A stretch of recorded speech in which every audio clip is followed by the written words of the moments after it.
everybody! A lot of you know me already. I'm Dr. Ginger Wickline, and I am one of the course instructors for PSS 211. Today I'm speaking to you as the current degree coordinator for both the PSS, or Psychological Science degree, and the ASO degree, Applied Social Research, which are both degrees that are granted by the Department of Social and Behavioral Sciences at Miami's regional campuses. I am currently also an approved academic advisor for the psychology department at Oxford. Today, what I'm going to be talking to you about is a little bit as to what your faculty academic advisor can do for you.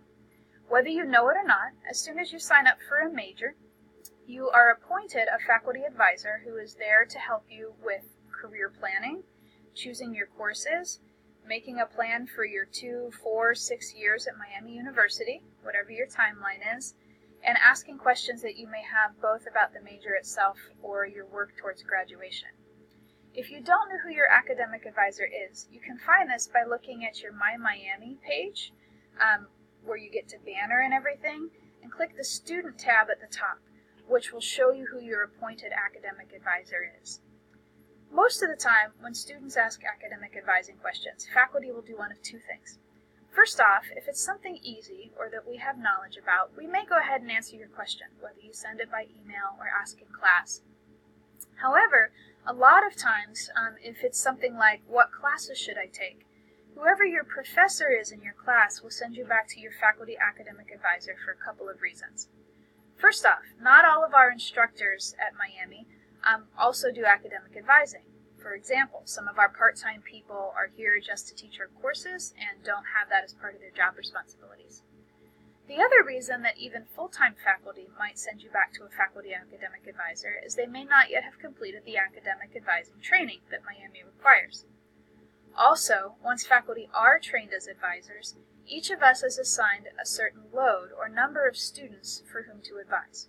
So, for example, across Miami's regional campuses, there are currently, as of the summer of 2017, 60 to 70 psychological science majors and about 170 psychology majors that are intending to graduate from Oxford. Together, that makes about 240 students, and there are 4 full-time faculty who do advising. Divide that up, and that means each faculty member has about 60 students if they are teaching at the regional campuses that they advise each semester. So you can imagine if we are seeing all of these students for courses and the like, we are already fairly busy at certain times of the semester in particular, like when you're getting ready to sign up for classes, and we may not have a lot of extra time in our schedules. So if we refer you back to your primary academic advisor for help, please don't take that personally. It just means we're trying to distribute the load evenly and make sure everybody gets the attention they need. However, at times, if a particular faculty member is overloaded, he or she may consult with their colleagues and ask a secondary person to help out so that we're still getting to everybody in a timely fashion, that is, within a week or two of their request. Now, there are a couple ways to get information from your faculty advisors. You can talk to somebody after class if you happen to have the person for class. You can email a question if it seems to be something that's fairly straightforward. Or, for extended questions or more complicated things, the faculty advisor or you may ask to schedule an appointment. Depending on the faculty member's preferences, this can be done during office hours in person. It might be able to be by phone, by WebEx or Skype. So check with your advisor to find out what is their preferred way to do advising appointments. It is important if you schedule an advising appointment to do your very best to keep that appointment.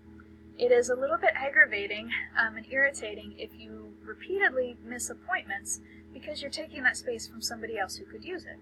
We understand that life comes up and occasionally people forget, but do your very best if you have a scheduled appointment with your faculty member to either keep that appointment or notify them that you're not going to be able to make it so that somebody else may be able to have that spot. These faculty advisors can also help you sign up for a thematic sequence or minor. They can help you sign up for a second major. They can help you sign up for the associate's degree that you get on way to your bachelor's degree if you claim it. If you don't know about our associate's degree, we have an associate in arts degree that students in social and behavioral sciences can claim, which is basically your Miami plan and about 12 hours in your major. you're going to get it along the way to getting your bachelor's, so why not sign up and graduate with 2 degrees instead of 1?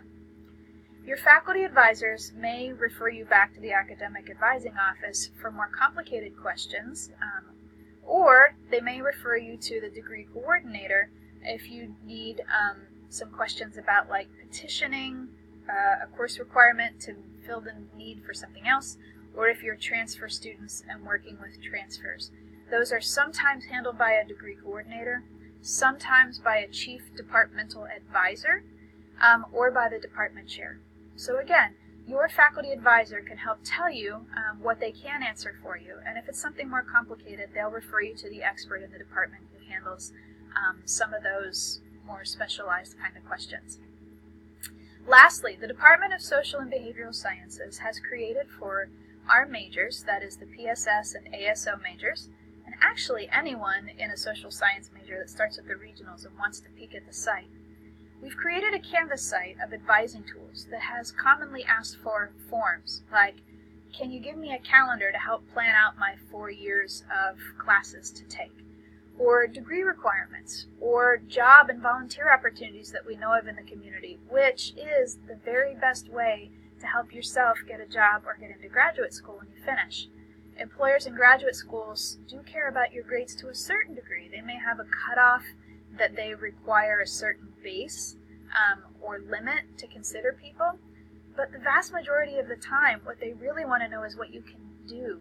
It doesn't necessarily matter as much what classes you have taken, but what skills you have gotten from those classes. So, for example, you wouldn't hire a babysitter who said, hey, I got an A on a child development test, right?